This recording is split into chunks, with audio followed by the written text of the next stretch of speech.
Olá, amados, graça e paz. Aqui é Catiane Lins, do Ministério Vida, e é uma alegria estarmos juntos mais um dia compartilhando a palavra de Deus. Nós estamos lendo, estudando o livro de Gênesis e o nosso capítulo de hoje é o capítulo 14. Só lembrando os irmãos que é importante nós sempre lermos o capítulo do dia, amados, né? Se possível, sempre leiam antes de ouvir o áudio, que assim fica mais fácil para nós compreendermos plenamente tudo que Deus quer ministrar no nosso coração, quer nos ensinar, né? Nós aliamos esses devocionais com a leitura bíblica exatamente para encorajar e incentivar os nossos irmãos para que nós mantenhamos uma rotina mesmo de um hábito da leitura da palavra, um relacionamento com Deus, lendo, estudando a palavra, crescendo no conhecimento da verdade de Deus. Então, o nosso capítulo de hoje é o capítulo 14 de Gênesis e eu quero compartilhar com os irmãos um devocional extraído dos versículos 17 ao 20, que está escrito assim: Voltando a Abrão da vitória sobre Quedorlaomer e sobre os reis que a ele se haviam aliado, o rei de Sodoma foi ao seu encontro no vale de Savé, isto é, o vale do rei. Então Melquisedeque, rei de Salém e sacerdote do Deus Altíssimo, trouxe pão e vinho e abençoou Abrão, dizendo: Bendito seja Abrão pelo Deus Altíssimo, Criador dos céus e da terra, e bendito seja o Deus Altíssimo que entregou seus inimigos em suas mãos. E Abrão lhe deu o dízimo de tudo. Amados, só para nós entendermos o que estava acontecendo aqui. Quando nós lemos aqui o início do capítulo 14, nós vemos que naquela época entrou-se um período de guerra. Nós vimos ontem que Abraão tinha dito para Ló escolher o lugar em qual ele queria se estabelecer, e Ló escolheu um lugar próximo a Sodoma, a planície ali perto de Sodoma e Gomorra, e Ló foi se estabelecer lá e se estabeleceu. Ele morava ali na região de Sodoma. E aí, aqui no início do capítulo 14, nós vemos que durante 12 anos, todo aquele povo de toda aquela região ali esteve sujeito a esse rei de Elão, chamado Quedorlaomer. E no 13º ano, eles se rebelaram. Cada região tinha os seus reis. E os reis de algumas regiões, no caso de Sodoma, de Gomorra, de Admá e de Belá, eles eram contrários a Quedorlaomer, mas eles estavam sujeitos a ele porque provavelmente em alguma guerra anterior ele já tinha vencido. Então eles estavam sujeitos. E existiam os reis que eram aliados desse rei de Elão. E então os reis de Sodoma, de Gomorra, eles entraram, se rebelaram contra esse Quedorlaomer. No 14º ano, Quedorlaomer foi para cima de todos ali, foi vencendo todas as guerras. E quando chegou na região de Sodoma e Gomorra, ele venceu também. Levou os reis de Sodoma, o rei de Sodoma, o rei de Gomorra, prisioneiro, levou todos os povos, inclusive quem? Ló. Por quê? Porque Ló tinha se estabelecido ali na região de Sodoma. Então levou Ló, tudo que ele tinha, todos os seus bens, todos os seus servos, sua mulher, levou todo mundo prisioneiro desse rei Quedorlaomer e dos reis que estavam aliados a ele. Quando Abrão ficou sabendo, que diz que alguém escapou e foi lá e contou tudo para Abrão, que o sobrinho dele tinha sido pego e levado como prisioneiro, o que Abraão fez? Não posso deixar o meu sobrinho prisioneiro, nós vamos à guerra.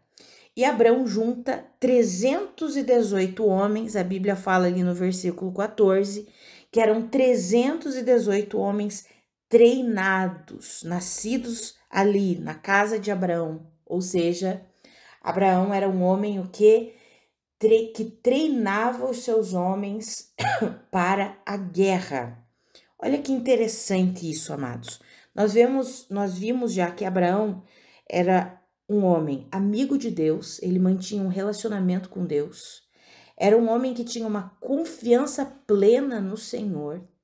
Nós vimos ontem que ele era um homem humilde, ou seja, todas as suas decisões e escolhas não estavam fundamentadas no egoísmo e no orgulho, pelo contrário, na humildade, ele sempre considerava os outros superiores a si mesmo. E aqui hoje nós vemos que Abraão era um homem prudente, era um homem diligente. Ele sabia que ele estava numa região em que existia o quê? Guerras. Então ele se estabeleceu, ele, todo o seu clã, vamos dizer assim, toda a sua casa, ele era o líder de tudo que ele possuía. E existiam servos, homens que estavam ali sujeitos a Abraão, que trabalhavam para Abraão. E ele treinou aqueles homens se fosse necessário o quê? Guerrear. Parece que Ló não fez a mesma coisa. Talvez se Ló tivesse homens, servos treinados, ele não teria sido levado. Isso aqui é só uma suposição. Mas nós vemos que Abraão, sim, era prudente e tinha homens treinados, a Bíblia fala. Homens treinados para a guerra. Então, Abraão, além de tudo, ele era o quê? Um homem prudente, diligente, que sabia administrar tudo aquilo que Deus colocava nas suas mãos. Ele observava todas as coisas e ele tinha o quê? Discernimento. Então, ele sabia que era importante ter homens treinados. E ele pegou aqueles homens, 318, e ele foi contra os inimigos. Junto com ele foram os reis que se juntaram a ele, que era Manre, Escol e Aner. Vamos dizer que eles eram pequenos reis, vamos colocar aqui entre aspas, todos eles, inclusive Abraão, por quê? Porque cada um reinava ali na sua propriedade, na região onde vivia, onde morava. Eles eram líderes do seu povo. Abraão tinha a sua região ali que ele comandava, que tinha os seus servos, todos que estavam ali debaixo da liderança de Abraão, assim também Manre, assim também Escol e assim também Aner. Cada um deles tinha a sua terra, a sua região, e eles eram líderes ali, cada um na sua região. E eles eram o quê? Esses três eram aliados de Abraão. Então, quando Abraão foi para a guerra, eles foram juntos. E aí a Bíblia diz que Abraão venceu Quedorlaomer. E Abraão conseguiu recuperar todos os bens, recuperou Ló, inclusive aqueles que haviam sido prisioneiros. O rei de Sodoma foi resgatado também.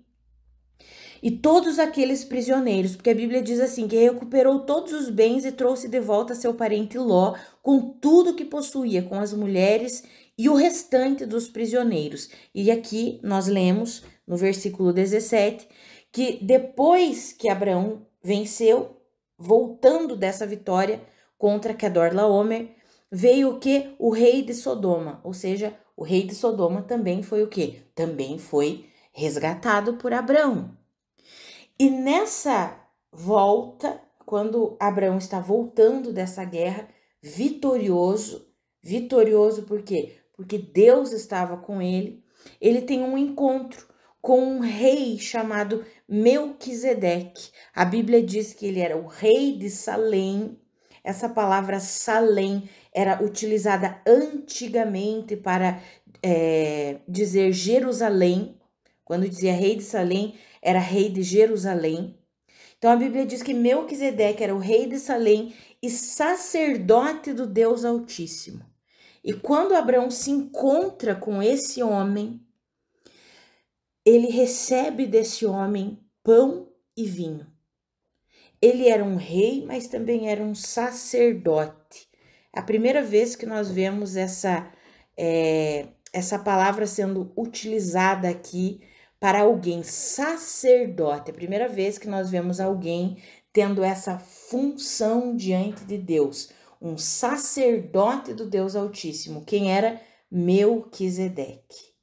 E quando ele se encontra com Abraão, ele entrega pão e vinho. E ele declara para Abraão: bendito seja Abraão, bendito seja Abraão pelo Deus Altíssimo, Criador dos céus e da terra, e bendito seja o Deus Altíssimo que entregou seus inimigos em suas mãos. Ele abençoa Abraão e declara que Abraão, de fato, é servo do Deus Altíssimo. Amados, Melquisedeque, quando nós lemos lá em Hebreus, no capítulo 7, nós vemos que Melquisedeque era uma tipificação de Jesus. Ele aponta para Jesus Cristo, porque Jesus Cristo é o sumo sacerdote da linhagem de Melquisedeque. Ou seja, Jesus Cristo não é um sumo sacerdote da linhagem de Arão, que foi estabelecido como sacerdote na vigência da lei de Moisés. Não, Jesus Cristo é o sumo sacerdote estabelecido segundo a ordem de Melquisedeque, esse rei e sacerdote que se encontra com Abraão para abençoar Abraão naquela vitória. E olha que interessante, amados. Abraão entrega então o dízimo de tudo o que ele conquistou ali. Ele entrega o dízimo para esse rei e sacerdote Melquisedeque. Aqui é a primeira vez que nós encontramos na Bíblia a palavra dízimo. Olha que interessante, amados, ou seja, o dízimo não foi algo estabelecido na lei de Moisés. Não é algo estabelecido na vigência da lei de Moisés, mas foi algo que é estabelecido por Deus lá em Abraão. Mas veja como que a palavra dízimo aparece, em que contexto, como que aconteceu isso. Dízimo significa 10% ou a 10ª parte. Então, Abraão entregou a 10ª parte, ou seja, 10% de tudo que ele conquistou ali na guerra. Veja que Abraão não entregou o dízimo por barganha com Deus. Eu vou entregar o dízimo porque Deus vai me dar algo em troca. Abraão não entregou o dízimo por medo dos gafanhotos devoradores, como está escrito lá em Malaquias.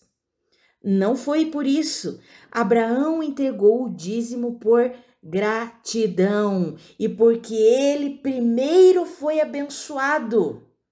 Primeiramente, ele foi abençoado, recebendo pão e vinho, que nós sabemos o que significa a obra completa de Cristo Jesus. Abraão sabia que ele pertencia a Deus.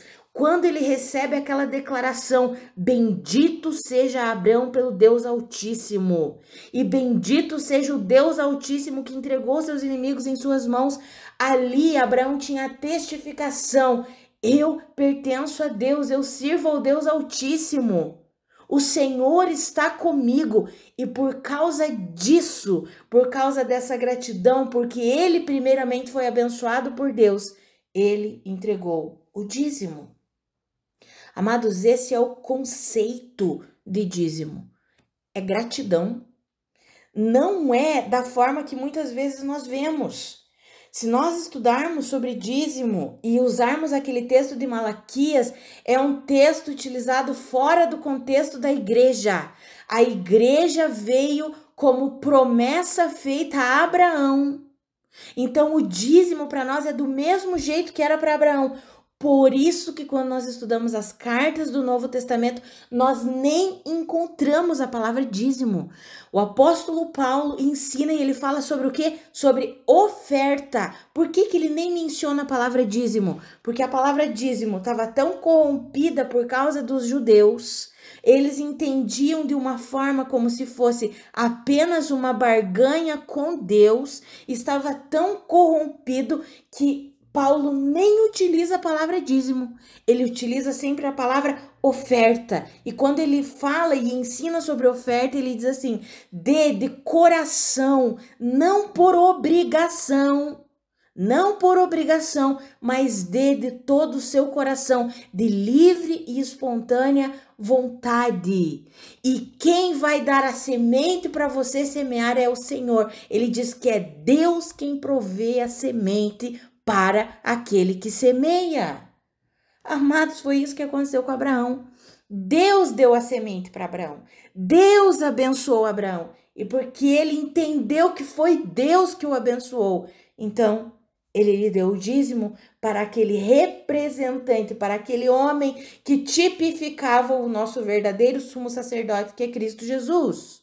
Então ele entregou o dízimo para Melquisedeque, rei e sacerdote do Deus Altíssimo. Por quê? Porque ele entendeu que ele havia sido abençoado primeiro. Ah, amados, isso é glorioso.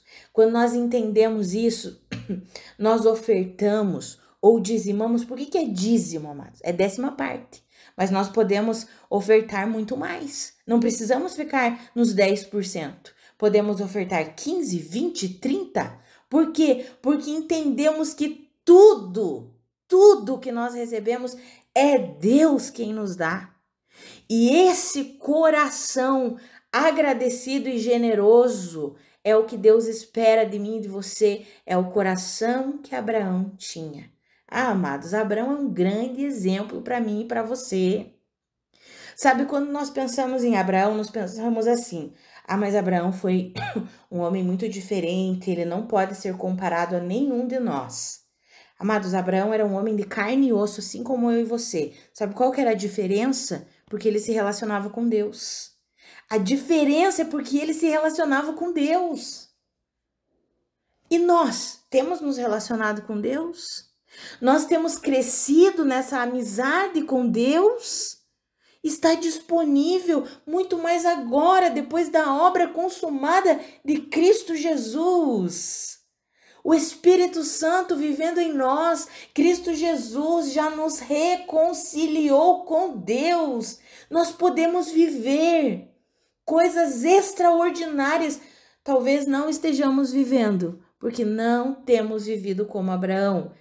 Não temos nos relacionado com Deus e não temos alimentado as características de Abraão. Nós já vimos nos devocionais anteriores. Abraão era amigo de Deus, se relacionava com Deus. Abraão confiava plenamente no Senhor. Abraão levava uma vida de humildade. E hoje nós estamos vendo que Abraão era prudente e diligente, porque ele sabia que poderia enfrentar guerra. Então ele tinha homens treinados para a guerra.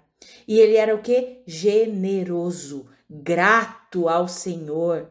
Gratidão e generosidade caminham juntos. Sempre que nós somos gratos ao Senhor, nós somos generosos. Mas quando nós não conseguimos reconhecer que é Deus quem nos abençoa, aí nós nos tornamos avarentos. Por quê? Porque daí nós achamos que é na força do nosso braço. Fui eu que consegui. Eu não vou doar, não. Não vou ofertar, não. Porque fui eu que consegui. Foi o meu trabalho árduo, duro. Não, eu não vou ofertar, não. Agora, quando entendemos que é o Senhor quem nos abençoa, que é o Senhor quem nos capacita, que é o Senhor quem abre portas, amados, aí nós nos tornamos o quê? Generosos. Nós temos vivido tempos difíceis, por quê? Porque temos vivido tempos de extremos. Pessoas que, como diz lá no Novo Testamento, como o apóstolo Paulo escreveu, estão se utilizando da palavra para enriquecerem. E isso é triste, são os mercenários da fé. Eles querem lucrar e enriquecer usando a palavra de Deus. Esse é um extremo, nós não podemos cair nisso. Nem de sermos assim, nós que somos ministros da palavra, e nem de ofertarmos nesse tipo de ministério. Esses que querem enriquecer, deixa de lado. Mas também não podemos ir para o outro extremo, que é o extremo da avareza. Aí as pessoas dizem, ninguém mais não tem mais pastor, não tem mais igreja séria, então eu não oferto mesmo. Eles que vão trabalhar, eles que vão isso, que vão aquilo. Amados, não funciona assim. Não funciona assim. Quando nós vemos no Novo Testamento, quando Paulo vai dizer sobre aqueles que pregam o evangelho, ele diz assim, que eles devem se dedicar somente à pregação do evangelho. Por quê? Porque ele sabe muito bem que quem prega o evangelho tem que se dedicar ao estudo da palavra. Precisa de tempo para se dedicar ao estudo da palavra. Não, a gente que prega a palavra não prepara um devocional, não prepara uma pregação em meia hora. Não existe isso, amados. É tempo de dedicação. É horas de dedicação com a palavra de Deus. E aí, o apóstolo Paulo diz que quem prega, ele é digno de um duplo honorário, de um duplo salário, mas a pessoa não vai pedir esse salário. Se ela for realmente firmada no Senhor, ela não vai pedir nada, ela vai confiar em Deus e Deus vai prover tudo que ela precisa. Então nós precisamos sair desses dois extremos, seja dos mercenários da fé ou da avareza, e precisamos entender essa vida de gratidão a Deus, de compreender que tudo que nós temos vem do Senhor, assim como Abraão entendeu. Amados, que eu e você compreendamos plenamente essa verdade e nós possamos viver isso em nome de Jesus, em nome de Jesus. E aqui, antes de nós encerrarmos, só quero dar uma dica para os amados. Se os irmãos quiserem se aprofundar um pouquinho mais nesse estudo sobre dízimo, que eu falei que é a primeira vez que aparece a palavra dízimo aqui em Gênesis 14, nós temos um estudo sobre dízimo. Eu e a irmã Karina, nós escrevemos esse estudo, nos dedicamos a compreender como que funciona isso dentro da palavra de Deus, e nós escrevemos um estudo. Você pode baixar no nosso site, você entra lá, www.ministeriovidacwb.com, e você entra na aba Estudos, e você procura lá, estudo sobre dízimo. Você vai ter um estudo completo só sobre dízimo, para nós compreendermos como que funciona, como Deus pensa a respeito disso e o quanto tem a ver com isso aqui, com esse coração de Abraão. O dízimo tem tudo a ver com esse coração de reconhecimento, gratidão e generosidade.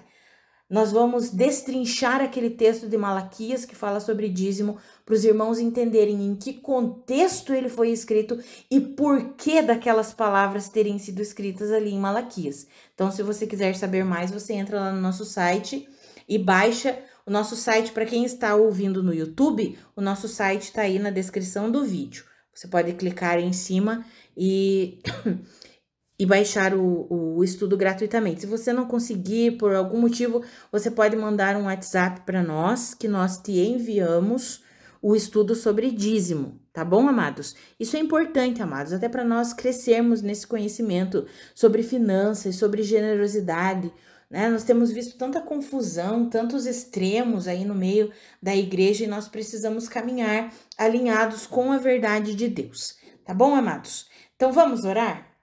Pai, muito obrigada pela tua palavra. Muito obrigada pelo teu ensinamento. Obrigada porque o Senhor nunca nos deixa enganados. O Senhor sempre ilumina os olhos do nosso coração. O Senhor sempre nos mostra a verdade, a realidade. Pai, a minha oração é pela minha vida e pela vida dos meus irmãos, que nós aprendamos a viver esse modelo de vida que Abraão viveu, que é o modelo de vida que o Senhor tem para nós. De amizade contigo, de relacionamento contigo, de confiança, uma vida de humildade, de prudência, de diligência, de gratidão, de generosidade. Ah, Pai, nos ajuda a viver assim, nos capacita, ilumina os olhos do nosso coração, do nosso entendimento, que nós possamos compreender a Tua verdade, que nós possamos ver como o Senhor vê e que nós possamos viver plenamente o modelo de vida do reino de Deus, que é o modelo de vida de Abraão. Afinal, a promessa foi dada a ele, a promessa do reino de Deus, a promessa da vinda de Cristo Jesus foi dada a Abraão. E o Senhor nos mostra, através da vida dele, um estilo de vida que nós devemos copiar, que nós devemos aprender a viver. Então, nos ajuda, Espírito Santo. Nós queremos viver assim. Nós queremos que a nossa vida seja para a sua glória, assim como a vida de Abraão foi para a sua glória. Nós queremos que a nossa vida, porque Abraão também foi um homem de carne e osso, mas ele se rendeu ao Senhor. Ele dedicou a vida dele ao Senhor e nós queremos viver assim, dedicando a nossa vida ao Senhor. Em nome de Jesus, Pai, nos ajuda a viver assim. Em nome de Jesus, amém. Amados, que a graça e a paz do nosso Senhor Jesus Cristo sejam multiplicadas sobre a sua vida. Um grande abraço e até amanhã.